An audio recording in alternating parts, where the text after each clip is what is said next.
영광을 주께 찬송가 212장입니다.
영광을 주께 찬송가 378장입니다.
영광을 주께 찬송가 6장입니다.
같이 예배를 위해서 기도하시겠습니다.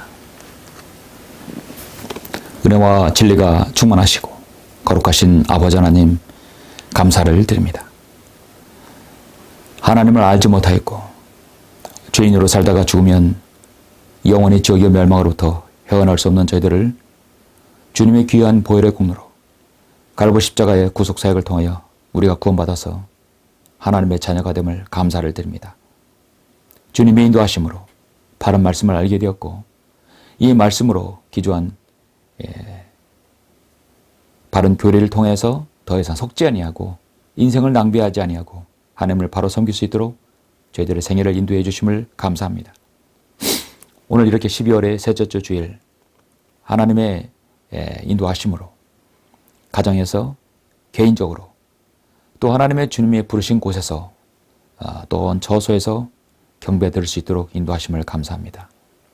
한 주일 동안도 여러 가지 환경과 어려운 여건 속에서 세상의 혼란 가운데 저희들을 지켜주시고 인도하여 주심을 감사합니다. 이 나라를 지켜주시고 이 민족을 주님께서 살펴주시기를 원합니다. 이 자유 대한민국에서 우리가 자유를 느끼며 자유를 만끽하며 주님을 신실하게 섬길 수 있도록 주님께서 저희들 이 환경과 모든 여건을 인도해 주시기를 원합니다.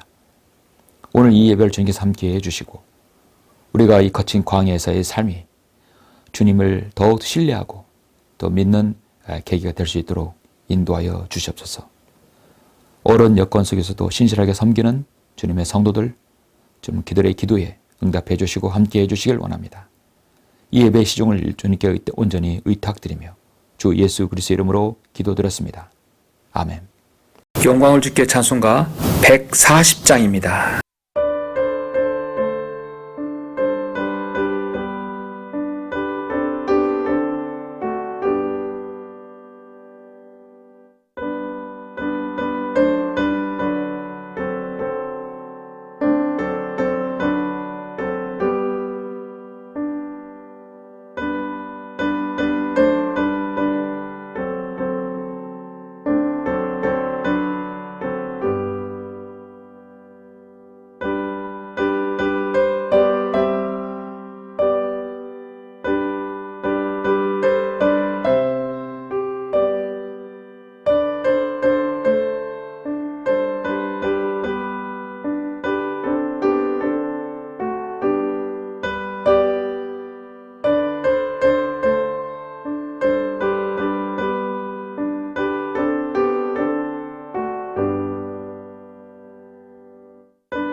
오늘은 12월의 셋째 주입니다. 12월의 셋째 주 오늘 하나님 말씀은 신명기를 보시겠습니다.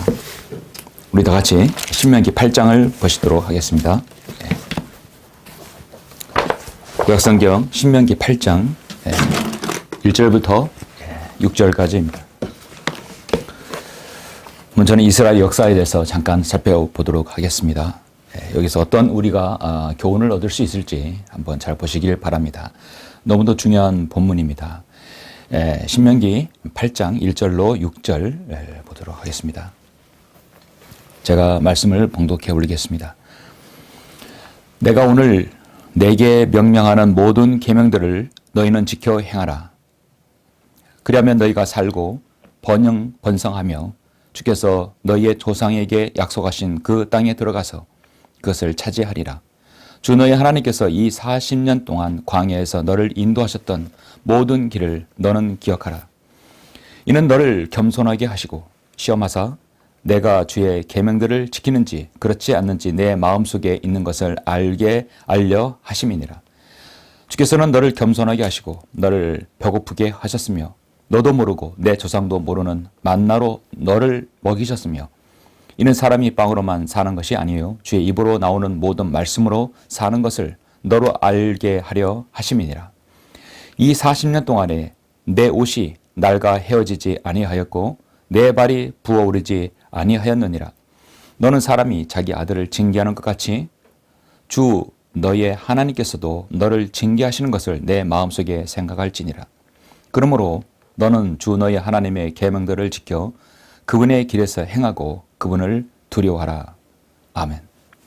오늘 말씀 하나님께서 가나안 땅으로 들어가기 전에 다시 한번 이스라엘 백성들에게 주지하시는 말씀입니다.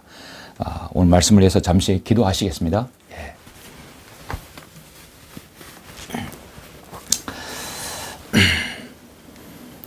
사랑이 풍성하시고 자비로우시며 인자하시고 또 자신의 자녀에게 늘 풍성히 은혜를 끼쳐주시는 위대하신 아버지 하나님 감사를 드립니다. 예수 그리스도의 보혈로 구원받은 사랑하는 성도들, 주님의 사랑하는 자녀들, 이렇게 12월에 이 셋째 주 주일을 맞이해서 각자의 처소에서 또 주님께서 허락하시는 장소에서 영과 진리로 경배드리며 오늘의 이 귀한 말씀 또 우리가 접할 수 있도록 인도하심을 감사합니다. 주님께서 광야에서 이스라엘 백성들을 어떻게 훈련하시는지 오늘 저는 말씀을 통해서 전하고자 합니다. 이 말씀이 우리의 믿음 생활에 큰 적용이 되게 해주시고 우리가 주님을 섬기는데 귀한 밑거름이 될 수 있도록 주님 인도하여 주옵소서. 이 말씀에 기름 부어주셔서 성도들의 마음에 또 힘을 얻고 또 믿음에서 다시 일어서는 성도가 될 수 있도록 인도하여 주시길 원합니다. 올해가 얼마 남지 않았습니다. 다사다난하고 참으로 세상이 혼란스럽고 시끄러운 이 판국에 우리가 하나님을 어떻게 섬겨야 될지 주님께서 이 말씀을 통해 잘 일러주시길 간절히 원합니다. 모든 것을 감사드립니다. 주 예수 그리스도 이름으로 기도드렸습니다. 아멘. 오늘 말씀의 제목은 하나님의 인도 방식, 광야로라는 말씀으로 잠시 말씀을 전하겠습니다. 하나님의 인도 방식, 광야라는 것이죠. 여러분, 광야는 사람이 살지 않는 곳이라는 것 누구나 압니다. 건조하고 황무한 곳이며 물이 없고 경작할 수도 없습니다. 들짐승과 뱀과 전갈이 있는 곳이라고 또 성경은 말씀합니다. 광야는 쓸쓸하고 삭막하며 좋은 것은 아무것도 없습니다. 모든 위험이 도사리는 곳입니다. 환경도 그 어떤 것도 풍족하지 않습니다. 광야는 이 세상, 우리의 인생살이를 상징하기도 합니다. 우리가 사는 이 세상은 광야 같은 세상입니다. 세상의 모든 것들은 인간에게 만족시킬 수 있는 것은 없습니다. 없으면 만들어야 되고 또 읽어야 되는 것이 광야이죠. 우리는 세상에 있는 모든 것들 아무것도 또 가지고 갈 수도 없고 우리가 또 그 미련이 없이 우리는 어딘지 우리 하늘나라로 올라갈 수 있습니다. 빈손에서 왔다가 빈손으로 가야 됩니다. 광야는 정말 세상처럼 늘 위험이 도사리고 있습니다. 천재지변이 위험이 있습니다. 세상도 질병과 온갖 사고 위험이 있죠. 강도와 사기와 배신과 부정과 살상, 이루 헤아릴 수 없는 많은 위험이 우리의 삶을 둘러싸고 있습니다. 정말 이 세상은 하나님으로부터 버림받은 곳이고 저주받은 곳입니다. 딱 한 번 하나님께서 세상을 사랑하셔서 우리를 위해 십자가에 죽으심으로 모든 것을 다 해결해 놓으셨죠. 세상과 광야는 공통점이 한마디로 세상은 하나님으로부터 버림받은 곳입니다. 그야말로 저주와 죽음을 몰고 오는 사탄이 관장하는 곳이 바로 세상이고 광야라는 것이죠. 그런데 하나님께서 왜 오늘 말씀 제목으로 이 저주받은 곳, 하나님의 인도하심이 왜 그곳이냐, 왜 그 광야냐. 우리는 하나님 인도 방식은 광야라는 것은 저의 생각이 아니라 하나님의 판단이고 하나님의 방식이라는 겁니다. 하나님의 인도 방식은 사람들이 즐겨 가지 않는 곳, 결코 좋아하지 않는 그곳이 바로 광야라는 것이죠. 광야는 히브리어로 미드바르라고 하는데요. 이 단어는 누가 누구에게 말하다라는 뜻입니다. 다바르에서 나온 용어입니다. 광야는 누가 누구에게, 사탄이 바로 어떤 성도에게 아닙니다. 하나님께서 자신의 자녀에게 무엇을 말해주기 위해서 필요하다는, 말해주려면 편안하고 안식처, 좋은 푹신푹신한 곳이 아니라 바로 광야라는 것이죠. 그 어근을 비춰볼 때 광야는 하나님이 말씀하시는 곳, 하나님께서 가장 중요한 그분의 메시지를 우리에게 주시는 곳이라고 할 수 있습니다. 그도 그럴 것이 성경에서 광야는 창세기부터 요한계시록까지 계속 나오는 단골 중에 단어 하나입니다. 이는 곧 광야는 하나님께서 자신의 사람들에게 무엇인가를 체험케 하는 장소이자 말씀하는 장소입니다. 오늘 주일 설교는 이런 광야에 대해서 저는 말씀을 잠시 전하고자 합니다. 여기에서 우리가 얻는 영적 교훈은 어떤 것인지 우리가 한번 숙고하는 시간을 가졌으면 합니다. 역시 본문은 오늘 신명기, 하나님 말씀, 창세기, 출애굽기, 레위기, 민수기, 신명기, 모세오경의 마지막 책입니다. 신명기는 이미 민수기에서 이스라엘 백성들이 가나안 땅에 들어가는 과정을 다시 한번 그리고 또 그들이 한 번 더 가나안 땅에 들어갈 때 말씀을 주제해야 할 말씀, 들어가서 순종하면 복받고 그렇지 않으면 저주다. 복과 저주는 너희들이 선택할 수 있다. 이것이 바로 신명기의 핵심입니다. 그래서 신명기는 참으로 단순해요. 순종하면 복받고 그렇지 않으면 저주다 하는 거죠. 우리가 주님 말씀에 순종했을 때도 고난이 오는 것과는 이스라엘 백성은 관련이 없어요. 참으로 성숙한 믿음이 바로 오늘날 그리스도인의 믿음이라는 것이죠. 너무나 단순하죠. 순종하면 복받고 그렇지 않으면 저주다. 그런 너희들이 선택할 수 있다는 거죠. 내가 너희를 왜 광야로 이끌었는지, 40년 동안 왜 광야로 너희들을 살게 하였는지 하나님께서 그것을 오늘 알려주시기 위함이죠. 여러분도 잘 아시다시피 주님께서도 공생의 사역 시작하시기 전에 광야로 일부러 시험을 받으시러 나가셨습니다. 사역의 시작에 바로 광야라는 것이죠. 우리의 세상살이, 우리의 광야살이 배워야 할 것이 많습니다. 주님께서 앞서 그 길을 걸으셨고 주님께서 경험하셨습니다. 배고픔의 경험, 그 다음에 많은 사탄의 유혹들, 육신의 정욕과 안목의 정욕과 생의 자랑의 모든 것을 다 주님은 이기셨죠. 그래서 주님께서도 우리를 광야로 인도하시는 것입니다. 그 이유는 분명한 것이죠. 시험을 받아서 우리가 넘어지는 게 아니라 그것을 통과하기 위함인 것입니다. 창세기부터 출애굽기에서 모든 것은 항상 광야가 시작되죠. 하나님께서 이스라엘 백성을 이투해서 가나안 땅으로 인도하셨을 때 직선으로 걸어가는 거리는 약 40일 바로 거리였습니다. 출애굽기 13장 18절에 그러나 하나님께서 백성을 홍해의 광야길을 통과하도록 인도하셨으니 홍해만 건너고 바로 가데스 바네아에서 바로 올라가면 요단강 굴이 굳이 돌아서 거치지 않아도 바로 가나안 땅에 들어 입성할 수 있는 것이죠. 하나님께서는 홍해를 건너서 저 시내 반도, 시내 산까지 인도하셔서 시내 반도 그래서 올라가서 거슬러서 가데스 바네아에서 40년 동안 하나님께서 광야로 모르셨던 것입니다. 아시다시피 이집트에서 그들은 초자연적인 하나님의 10가지 재앙을 목격하고 홍해의 기적을 체험한 이들입니다. 꿈에 그리던 그들의 약속의 땅으로 가게 됩니다. 하지만 하나님께서 결코 쉬운 길로 가지 않게 하셨어요. 40이라는 숫자는 그래서 훈련이라는 숫자가 대표되죠. 성경은 이를 민수기 14장에서 나온 40일간의 카나안 정탐에서 부정적인 반응을 내놓습니다. 여호수아 칼렙만이 그 땅은 우리가 차지할 땅이요, 그들의 아낙 자손들은 우리의 밥이다. 그런데 모든 이스라엘 정탐꾼들은 그곳에 가면 거인족이 있어서 우리가 바로 메뚜기 같다는 것이죠. 무서워 벌벌떠면서 잘못된 그 엇갈린 반응을 내보였습니다. 그러나 여호수아 칼렙은 그것은 우리가 차지할 땅이다, 우리의 밥이다 했습니다. 많은 백성들이 거기서 불평불만이 나오자 우리 주님은 민수기 14장 34절에서 너희가 그 땅을 탐지한 날수를 따라 곧 탐지를 40일 동안 했는데 하루를 1년으로 계산한 거죠. 하나님 방식은 바로 이런 겁니다. 인간이 상상할 수 없는 것이죠.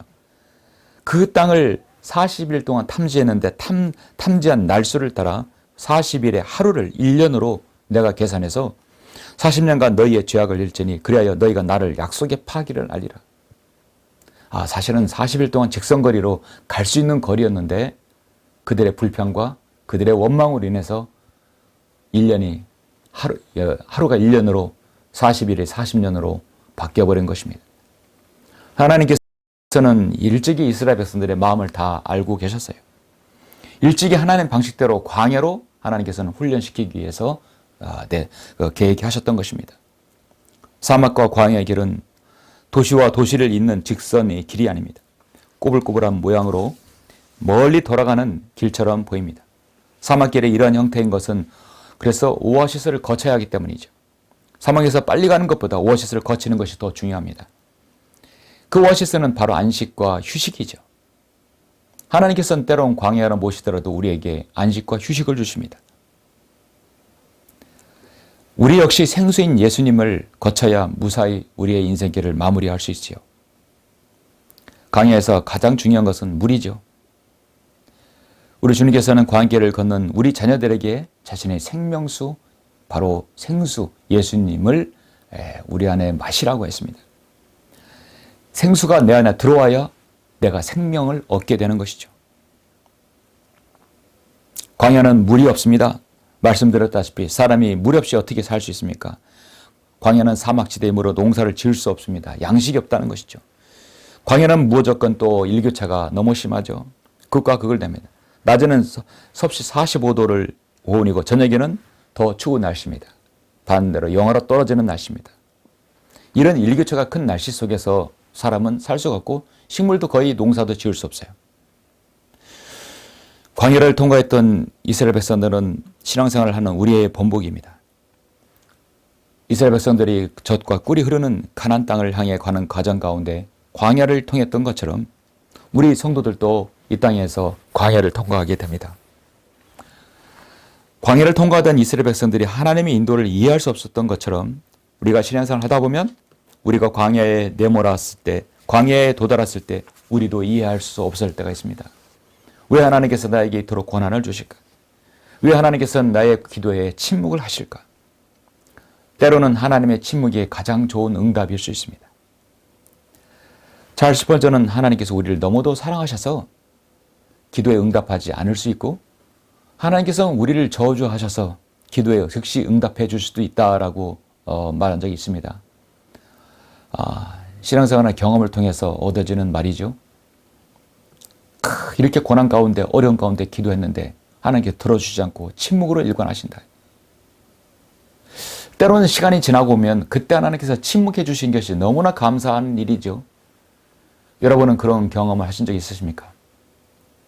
고난 중에 침묵하신 하나님의 뜻, 나중에 깨달았더니 하나님께서 침묵하시는 이유가 바로 그것이었구나. 무릎을 치게 되는 것이죠.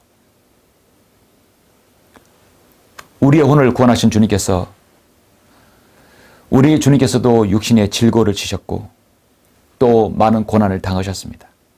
우리도 동일한 고난을 당하는 것이죠. 안식과 휴식이라는 것은 우리가 어떤 고난을 당해 봤을 때 안식과 휴식이 귀함을 알 수 있습니다. 그래서 쉼과 안식은 거기 꼭 들어가기 전에 바로 우리의 고난, 광야가 들어가는 것이죠. 그렇다면 우리는 왜 인생에서 광야를 걷게 하셨을까? 하나님의 인도 방식이다 하는 거죠. 그럼 하나님의 인도 방식은 저는 오늘 세 가지를 여러분에게 잠시 말씀을 드리겠습니다. 하나님의 인도 방식은 하나님께서 우리를 광야로 인도하시는 이유는 첫 번째로 우리를 겸손하게 하기 위해서입니다. 겸손하게 하시려고 합니다. 먼저 여러분 본문 2절, 3절, 16절. 물론 제가 이제 전부 다 같이 읽겠지만 먼저 2절, 3절을 한번 보시겠습니다. 예. 핵심적인 부분이죠. 주 너희 하나님께서 이 40년 동안 광야에서 너를 인도하셨던 모든 길을 너는 기억하라. 이미 신명기에서는 그들이 40년 광야 길을 걸었어요. 예, 훈련을 받았습니다. 가나안 땅에 들어가기 직전의 말씀이기 때문에 신명기 얘기가 지금 현재 상황은 40년을 이미 지난 거죠. 너의 주 너희 하나님께서 이 40년 동안 광야에서 너를 인도하셨던 모든 길을 너는 기억하라. 이는 너를 겸손하게 하시고 겸손하게 하셨다. 시험하사 내가 주의 계명들을 지키는지 그렇지 않는지 내 마음속에 있는 것을 알려 하심이니라. 알게 하심이라. 주께서는 너를 겸손하게 하시고 너를 배고프게 하셨으며 너도 모르고 내 조상도 모르는 만나를 너를 먹이셨고 먹이셨으니 이는 사람이 빵으로만 사는 것이 아니요 주의 입에서 나오는 모든 말씀으로 사는 것을 너로 알게 하려 하심이니라. 16절에 건너뛰어서 보시겠습니다. 주께서 광야에서 내 조상이 알지 못하는 만나로 너를 먹이셨으며 이는 주께서 너를 겸손하게 하시고 시험하셔 종국에 가서는 내게 선을 행하려 하심이며. 자, 계속 나오는 단어가 뭐죠? 바로 겸손이란 것이죠. 첫 번째, 내가 너를 광야로 이렇게 훈련시키는 것은 첫 번째 너를 겸손하게 하기 위해서이다 하는 거죠. 낮추신다는 거죠. 겸손하고 낮춘다는 거죠. 겸손하는 건 뭡니까? 나의 무능함을 깨닫는 거죠. 그리고 하나님을 의지하게 하는 것입니다. 하나님께서는 자기 백성을 겸손하게 하기 위해서 두 가지 방법을 사용하십니다. 하나님의 위대하심을 보면서 상대적으로 자신의 초라함을 발견하기 위한 것이죠. 하나님의 위대하심을 보고 자신이 얼마나 초라하고 누추한 인생인지를 알게 하는 거죠. 또 겸손하게 하는 방법은 하나님의 고난입니다. 고난을 통과하면서 내 능력으로 안 되겠다는 것. 그래서 오직 하나님의 도우심만이 필요하다는 것을 알게 하기 위해서 겸손하게 하신다는 거죠. 하나님께서는 하나님의 위대하심, 만나와 메추리하기와 불기둥과 구름기둥이란 초자연적 인간의 과학으로 철학으로 그 어떤 것으로도 해결할 수 없는 것을 하나님의 방법으로 하셨어요. 그리고 또 고난을 주셨습니다. 그래서 자신의 이 백성들을 낮추시고 겸손하게 하시고 어린아이처럼 하나님만을 온전히 믿고 의지하게끔 하셨습니다. 그래서 이 광야는 하나님을 만나는 장소입니다. 하나님을 만나면 우리는 겸손해져야 되는 것이죠. 첫 번째, 납작 하나님 앞에 엎드려야 되는 것이죠. 모든 건 하나님으로부터 나옵니다 하는 것, 시인하는 것이죠. 우리는 광야하면 고난을 떠올리지만 이스라엘 백성들은 하나님을 만나는 장소입니다. 그곳에서 하나님의 도우심을 받고 그곳에서 그들은 먹을 수 있었습니다. 성경을 보면 광야로 하나님의 모든 사람들은 광야에서 다 훈련받았고 광야에 바로 하나님의 사람들이었습니다. 침례인 요한도 유대 광야에 거했고요. 예수님께서도 광야에서 40일 금식하셨습니다.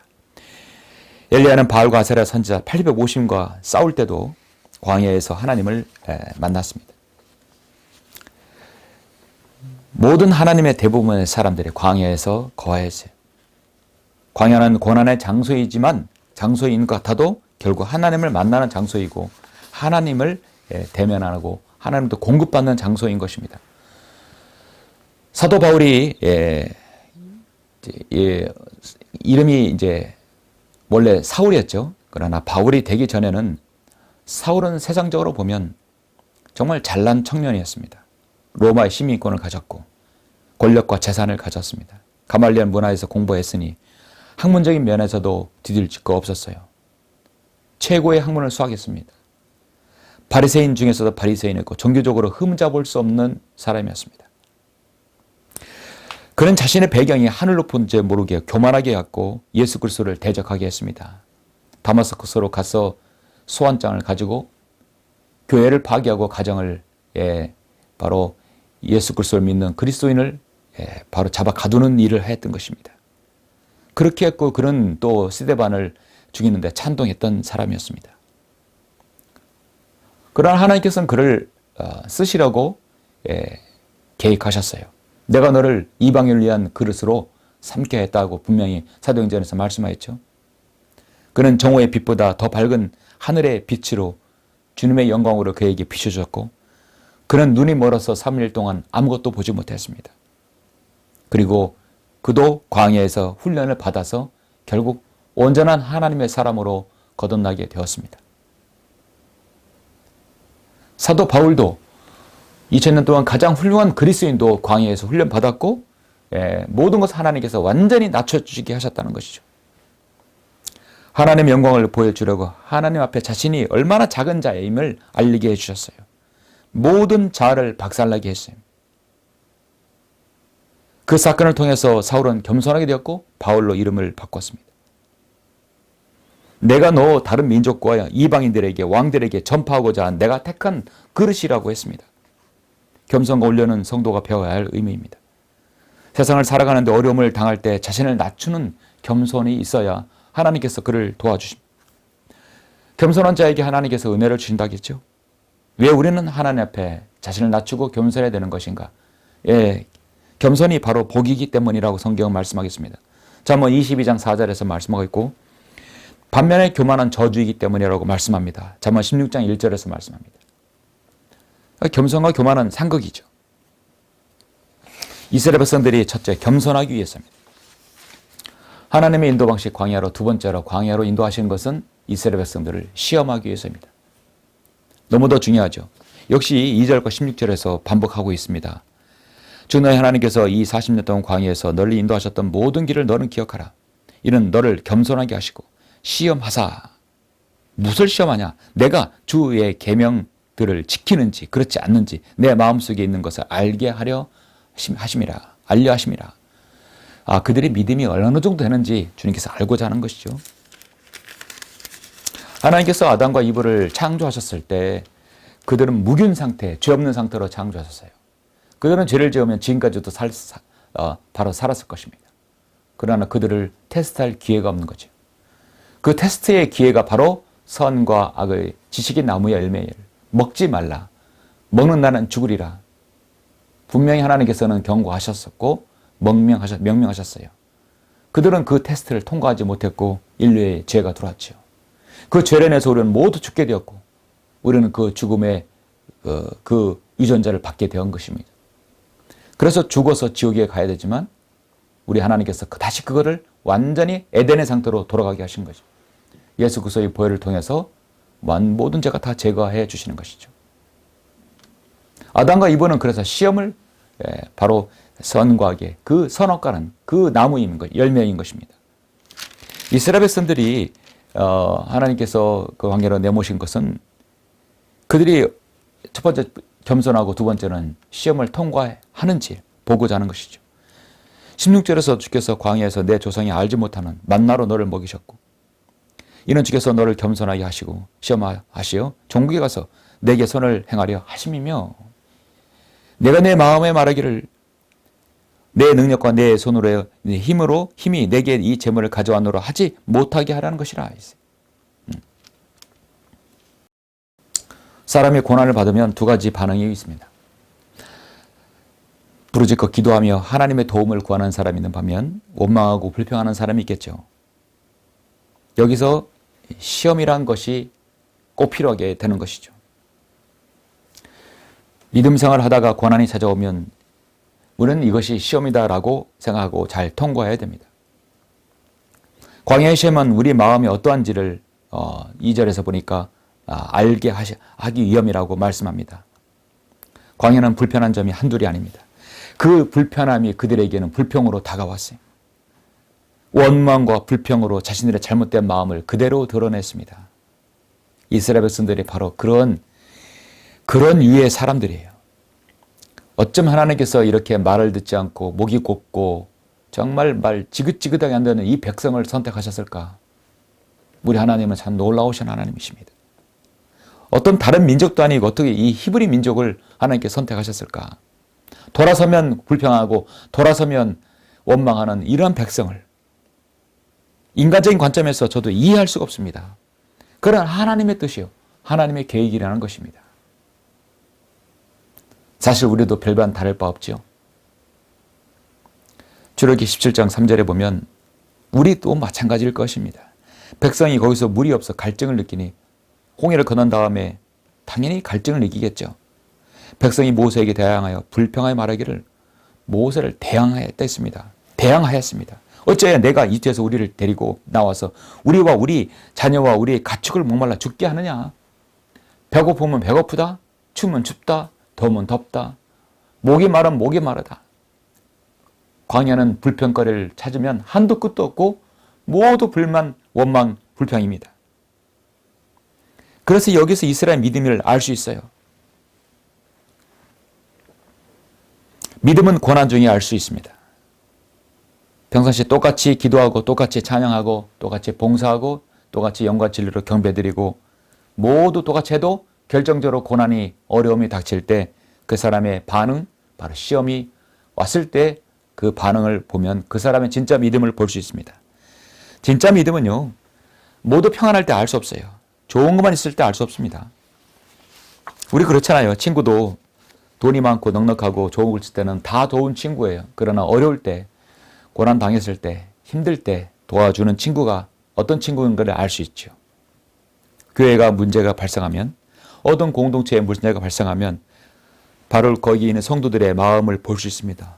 어떤 사람은 입을 열어서 부정적인 말을 하고 교회를 파괴하는 마귀의 도구가 되는 반면에 어떤 사람은 문제가 있음에도 불구하고 전혀 교회에 관심이 없는 사람이 있고 어떤 사람은 부족하지만 믿음을 고백하고 하나님의 일을 하는 사람들의 편에 서서 하나님의 편에 서서 기도로 교회에 힘을 보태는 사람이 있다는 것이죠.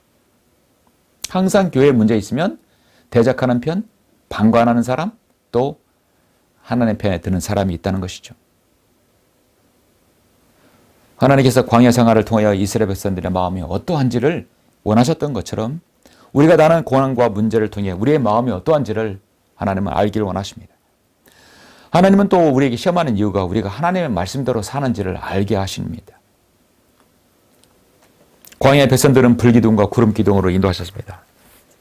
백성들은 상관없이 하나님께서 원하시는 장소와 이동으로 그들은 가게 되었어요. 따라가다 보니까 춥고 따라가다 보니까 밤에 낮에 덥습니다. 하나님께서 어련히 알아서 불기둥과 구름기둥으로 그들의 추위와 더위를 막아주셨어요.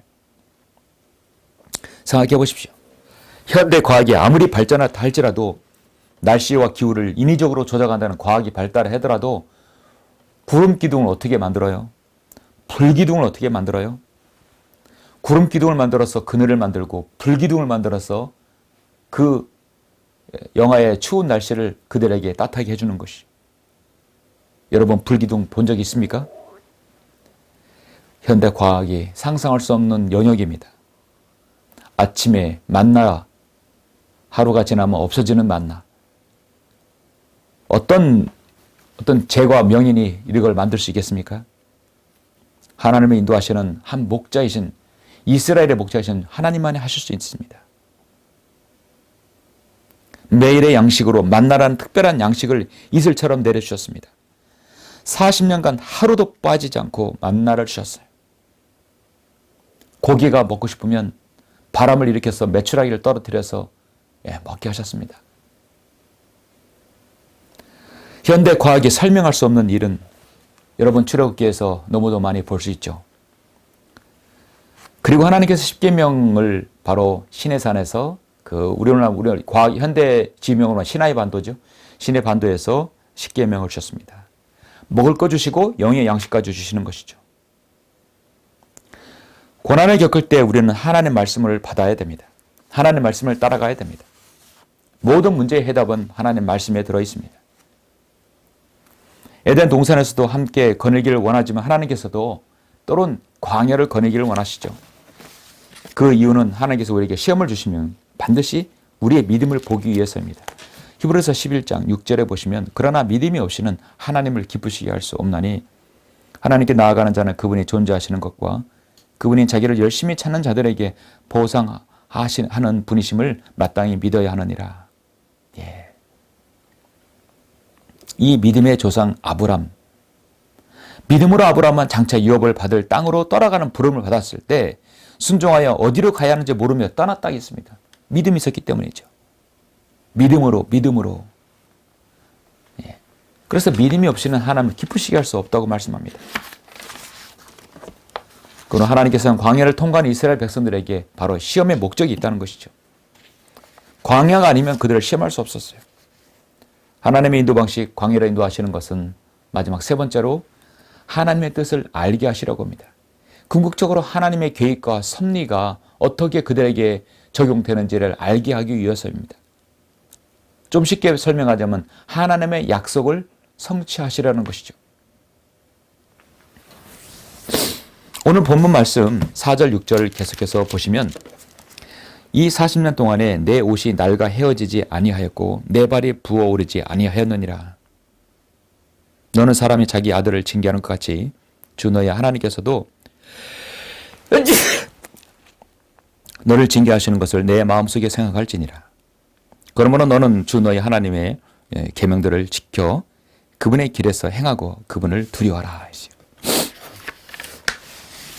하나님께서는 이스라엘 백성들을 40년 광야 이후에 가나안 땅으로 들어가게 하셨어요.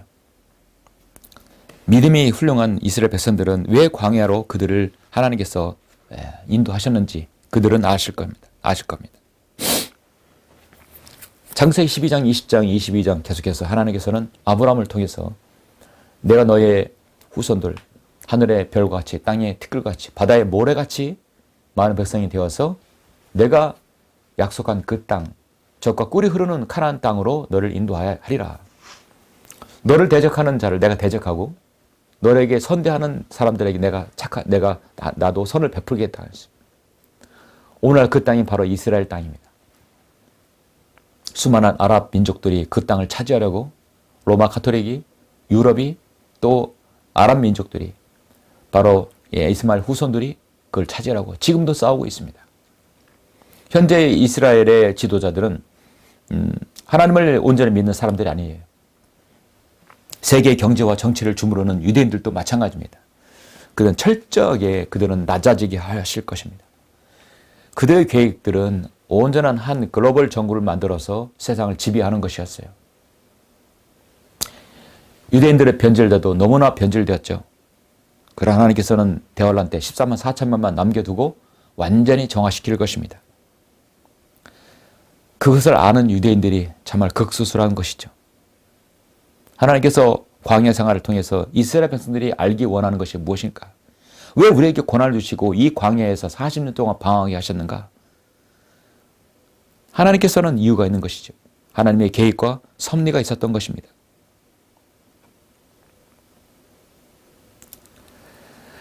광야 생활은 말씀으로만 살게 하셨습니다. 홍해를 만났을 때 지팡이를 앞으로 내밀라고 하셨고 모세는 바다에게 내밀었을 때 바다가 갈라졌고 마라의 쓴물을 통해서 나뭇가지를 지시하셨고 나뭇가지를 물에 던지니 쓴물이 단물이 되었습니다.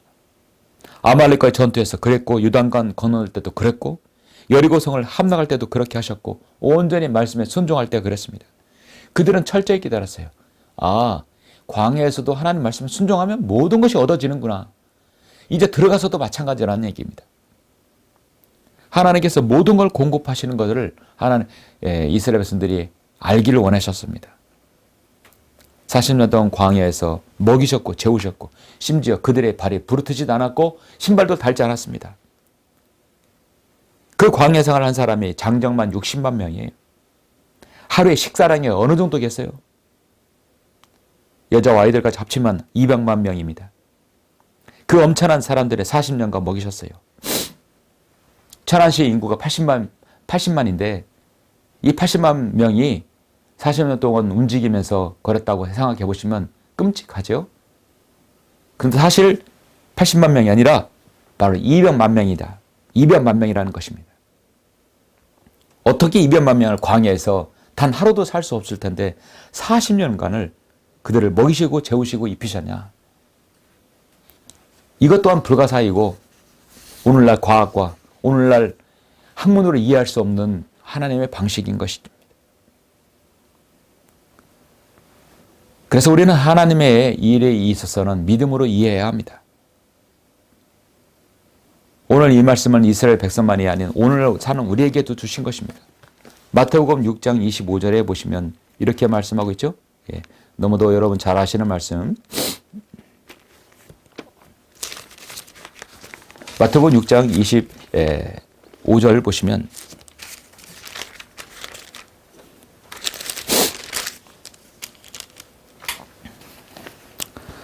그러므로 내가 너에게 말하노니 너희의 목숨을 위하여 무엇을 먹을까 무엇을 마실까 또 몸을 위하여 무엇을 입을까 염려하지 말라. 목숨이 음식보다 중요하지 아니하며 몸이 의복보다 더 중요하지 아니하냐. 공중의 새들을 보라. 새들은 씨앗을 뿌리지도 않고 거두지도 않으며 곳간에 모아들이지 않아도 하늘에 계신 너희 아버지께서 먹이시나니 너희들이 새들보다 더 귀하지 아니하냐. 이스라엘 백성 그들보다 자신의 피로 거듭난 성도가 더 귀하지 아니하냐. 참새 식물들은 말할 것도 없고요. 또 어찌하여 너희는 의복에 대하여 염려하느냐. 들의 백합화가 어떻게 자라는지 생각해보라. 그것들은 수고도 아니하고 글쌈도 하느니라. 그러나 내가 너에게 말하니 모든 영광을 누릴 때 솔로몬의 차려입은 이 들꽃 하나도 같이 못하였느니라. 오늘 있다가 내일 아궁이에 던져질 들풀도 하나님께서 이처럼 입히시거늘. 오 너희 믿음이 적은 자들아 그분께서 너희를 더욱더 잘 입히지 아니하겠느냐. 왜 나의 뜻을 모르느냐. 무엇을 먹을까 무엇을 마실까 무엇을 입을까 말하며 염려하지 말라. 이런 모든 이것들은 모두 이방인들이 구하는 것이라. 오히려 너희는 먼저 하나님의 나라와 그분의 의를 구하라. 그리하면 이 모든 것을 너에게 더해 주시리라. 성경은 하늘에 계신 너희 아버지께서 너에게 이런 모든 것이 필요한 줄 다 아십니다. 하나님의 기쁜 뜻을 이해라. 그래서 하나님의 나라와 그분의 의를 먼저 구하라. 그러므로 내일을 여유하여 염려하지 말라. 내일 일은 내일 염려할 것이요 그날의 재앙은 그날로 충분하니라. 하나님의 뜻을 간파하라는 얘기죠. 이스라엘 백성들은 그러한 하나님의 그 뜻과 계획들을 몰랐습니다. 광야 생활을 하면서 원망하고 불평하고 우상숭배에 빠졌습니다. 그래서 그 대가로 광야 생활을 했던 사람들, 이스라엘 출애굽의 이태에서 나온 이스라엘 성인들은 다 결국 가나안 광야에서 죽게 되었죠. 그 이후 20살 이하까지만 가나안 땅에 들어가게 된 것이죠. 믿지 못하고 훈련받지 않겠다고 교만하고 원망이 섞인 그들은 광야에서 결국은 그들을 바로 묻어야 했던 것입니다. 하나님을 우리는 오해하지 말아야 됩니다. 하나님께서는 우리를 괴롭히시는 분이 아닙니다. 잠깐 힘들지만 그 일을 통해서 우리에게 복을 주시기 위한 하나님의 계획과 섭리가 있습니다. 지금 여러분은 광야에 있습니까? 광야를 지나면 가나안 땅에 들어갑니다. 지금 광야에 속한 여러분 자신을 혹시 보시게 됩니까? 그 길이 지나면 하나님 뜻을 이해하게 됩니다. 성도 여러분 말씀을 뵙겠습니다. 광야는 세상의 훈련의 도장입니다. 한편으로는 여러분의 세상 것에 찌들어 살면서 세상에 분망하게 살면서 영적으로 고사시킬 수 있는 매우 양면성 있는 곳입니다. 세상의 훈련장이고 하나님을 만난 장소이고 하나님으로부터 무엇을 공급하는 장소이지만 한편으로는 세상에 우리를 완전히 타락으로 내모는 그런 장일 수도 있다는 것이죠. 양면성이 있어요. 그러므로 그리스도인에게 광야 학교가 때론 필요합니다. 제가 광야의 소리 선교회의 이름을 짓는 것도 광야를 넣는 것이 바로 여기에 있습니다. 내가 주님의 사역에 모든 것을 걸려면 다시 광야로 나와야 한다고 믿기 때문입니다. 광야에서 훈련받고 연단받아서 광야의 소리를 내야 된다고 믿기 때문입니다. 모세가 광야에서 훈련을 받았어요. 이토의 왕자로 40년, 광야에서 40년을 받았습니다. 그는 다시 광야로 40년을 살았습니다. 모세는 광야에서만 80년이었어요. 결코 낭비의 인생이 아니었습니다. 모래 폭풍을 피하는 법, 오아시스의 이치, 자고 나면 바뀌는 사막의 지형을 읽어내는 능력이 있는 것입니다. 그것을 바로 훈련을 시켰다는 것이죠. 하나님께서도 성령님께서도 나를 언제든 광야로 내몰 수 있습니다. 히브리서 11장 38절에 세상은 그들이 살만한 데가 못 되었으므로 그들은 광야와 산설과 동굴과 토굴에서 유리하였느니라. 모든 신약의 성도들, 신실한 성도들 광야로 하나님께서 때론 그렇게 인도하셨다는 것이죠. 성도에게도 광야가 필요하고 우리의 최고의 안식의 장소이고 쉼의 장소이고 때로는 훈련의 장소이고 공급의 장소입니다. 이스라엘 백성도 앞으로 대환란 때 광야로 다시 들어갈 것입니다. 요한계시록 12장 6절에서도 그 여인은 광야로 도망하였는데 그곳에는 그들이 그녀를 1260일 동안 부양하도록 하나님께서 그녀를 위하여 마련해 오신 곳으로 인도하더라. 하나님께서는 그래서 이스라엘 백성들도 언젠가 광야로 다시 몰아넣으실 것입니다. 혹독하게 고난의 영광로 속에 집어넣을 것입니다. 우리가 광야로 가는 이유는 하나님께서 우리를 겸손하게 하시고 시험을 주시는 것이고 하나님의 섭리와 계획을 알게 하시는 것입니다. 광야에선 때론 육신의 배고픔과 육신의 정욕과 세상에서 자랑하고픈 생의 자랑, 세상에서 자신의 이름을 남기려 하고픈 자랑, 안목의 정욕들, 여러분 이 정치권을 보세요. 어떻게든 간에 대통령 되보려고 어떻게든 하는 간에 권력을 찬탈하려고 그렇게 애쓰지 않습니까? 어떻게든 그래서 수단과 방법을 가리지 않고 부정선거를 해서라도 국회의원에 돼보겠다고 한 것이죠. 그렇게 국회 안에서 치고받고 싸우는 그걸 보는 국민들의 마음, 우리 그리스도인의 마음은 여러분 어떻습니까? 그 배지 달아나게도 안 달 것 같아요. 그 금배지 4년 달라고 온갖 추잡하고 난잡하고 그들은 그 범죄를 저지르는 것입니다. 세상에 있는 모든 것들의 육신의 정욕과 안목의 정욕과 생의 자랑, 아버지께 속한 것이 아니라 세상에 속한다고 분명히 요한일서 2장에서 말씀하고 있지 않습니까? 거듭나지 못한 사람들이 가장 필요하고 당기는 유익이 무엇입니까? 돈과 권력과 명예인 것입니다. 이건 일찍이 주님께서 당하셨고 시험을 받으셨고 모세도 모든 믿음의 사람 그리고 지금 우리가 살고 있는 이 세상에 여러분과 저에게도 주시는 것이에요. 이 세상에는 모든 것이 육신의 정욕과 안목의 정욕과 생의 자랑이라 했어요. 여러분은 지금 주님을 섬기면서 아쉬운 것이 있습니까? 부러운 것이 있습니까? 그러면 여러분이 지는 것입니다. 하나님의 계획 속에는 낭비란 없습니다.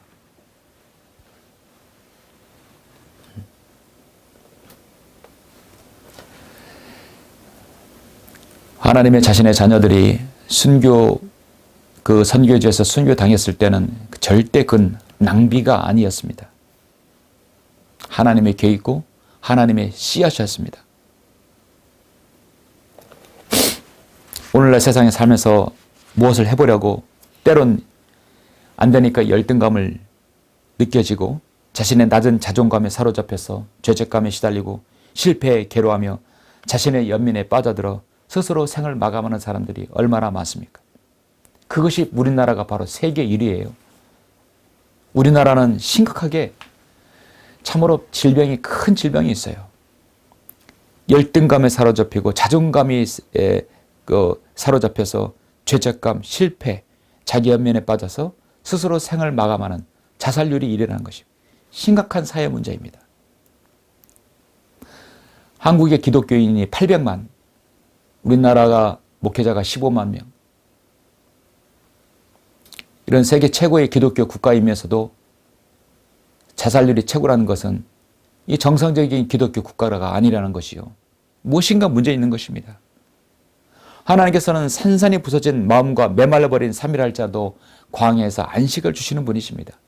그 안식을 우리가 알지 못하기 때문에 사람들이 스스로 자신의 귀한 목숨을 끊어버리는 것입니다. 광야 같은 세상에서 버려졌다고 생각하는 거죠. 그렇다면 오늘 광야에서 하나님 말씀을 들어야 되는 것입니다. 내가 지금 무엇인가를 내가 추구하고 쫓아가는 것이 있다고 한다면 주님과 관계한 것이 아니라고 한다면 그것은 분명히 육신의 정욕과 생의 자랑과 안목의 정욕, 이 세상의 세 가지 중 하나일 것입니다. 그럴 때 우리가 이 거친 광야에서 쉬운 관식을 얻으려면 배워야 할 것이 있습니다. 그것은 바로 오늘 말씀드렸듯이 우리가 겸손하여지고 하나님의 시험하시는 것은 왜일까? 하나님의 기획과 계획과 섭리와 그 뜻을 우리가 헤아려야 할 것입니다. 그렇게 해서 여러분 이 광야 생활을 승리하시는 여러분들이 되시길 간절히 바랍니다. 기도하시겠습니다. 존귀하시고 위대하신 아버지 하나님 감사를 드립니다. 부족한 저는 오늘 이렇게 이스라엘 백성들의 광야에서의 시험이, 광야에서의 겸손이, 광야에서의 하나님의 뜻이 무엇인지를 알게 하셨습니다. 이것이 바로 하나님의 방식이고 하나님의 인도인 바로 광야로 우리를 인도하는 것입니다. 처음에 힘들고 모질고 어려울지라도 그것이 깊은 하나님의 뜻이라면 기꺼이 받아들일 수 있는 우리 성도들의 믿음의 자세가 될 수 있도록 늘 저희들 생애를 인도하여 주십시오. 감사를 드립니다. 주 예수 그리스도 이름으로 기도드렸습니다. 아멘. 영광을 주께 찬송가 408장입니다.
같이 기도하심으로 예배를 마치겠습니다. 우리를 사랑하시는 아버지 하나님 감사를 드립니다. 우리 오늘 신명기 8장에서 이스라엘 백성들의 광야에서의 삶이 하나님의 분명한 목적이 있다는 것을 알게 되었습니다. 우리가 광야에서 주님께 훈련받고 주님의 인도를 받는 이유는 우리 자신이 철저하게 하나님 앞에 겸손하고 하나님 앞에 말씀에 순종하고 어떤 시험이라도 우리가 이기기 위함인 것입니다. 광야에서의 삶이, 광야에서의 시험이 우리가 겸손하게 주님을 섬김으로써 주님의 기쁜 뜻과 섭리와 계획을 또 알 수 있습니다. 때로는 하나님께서 우리를 광야로 넘을더라도 우리는 하나님을 오해하지 아니하고 하나님을 원망하지 아니하고 불평하지 아니하고 받아들일 수 있는 성숙한 그리스도인이 될 수 있도록 저희들 늘 인도하여 주시길 원합니다. 지금 광야에서, 지금 세상에서 어려움과 거친 환경 가운데서 거하고 또 고난 중에 있는 성도가 있습니까? 주님 앞에 겸손하게 해주시고 어떤 시험이라도 이기게 해주시며 하나님의 섭리와 계획을 아버지 하나님 헤아리는 성도가 될 수 있도록 인도하여 주시길 원합니다. 저는 일일이 성도들의 상황을 알 수 없습니다. 모든 상황을 또 아시는 주님께서 성도들의 그 기도에 응답하셔서 보다 승리하는 성도들로 삼아주시길 간절히 원합니다. 광야소리 선교회가 성도들의 귀한 믿음을 또 성장시키고 또 믿음의 그 도전을 주고 정말로 주님의 귀한 마지막 이 사역을 잘 감당할 수 있도록 주님께서 붙들어 주시고 함께 해 주시길 원합니다. 성원하며 후원하며 기도하시는 성도들의 기도에 응답해 주시고 주님 복을 주시길 간절히 원합니다. 얼마 남지 않는 이 12월의 마지막 날까지 함께 해 주시며 25년도 더 신실하게 주님을 섬기며 광야일지라도 주님 앞에 겸손하게 섬길 수 있도록 인도하여 주시옵소서. 모든 것을 감사드립니다. 주 예수 그리스도의 이름으로 기도드렸습니다. 아멘.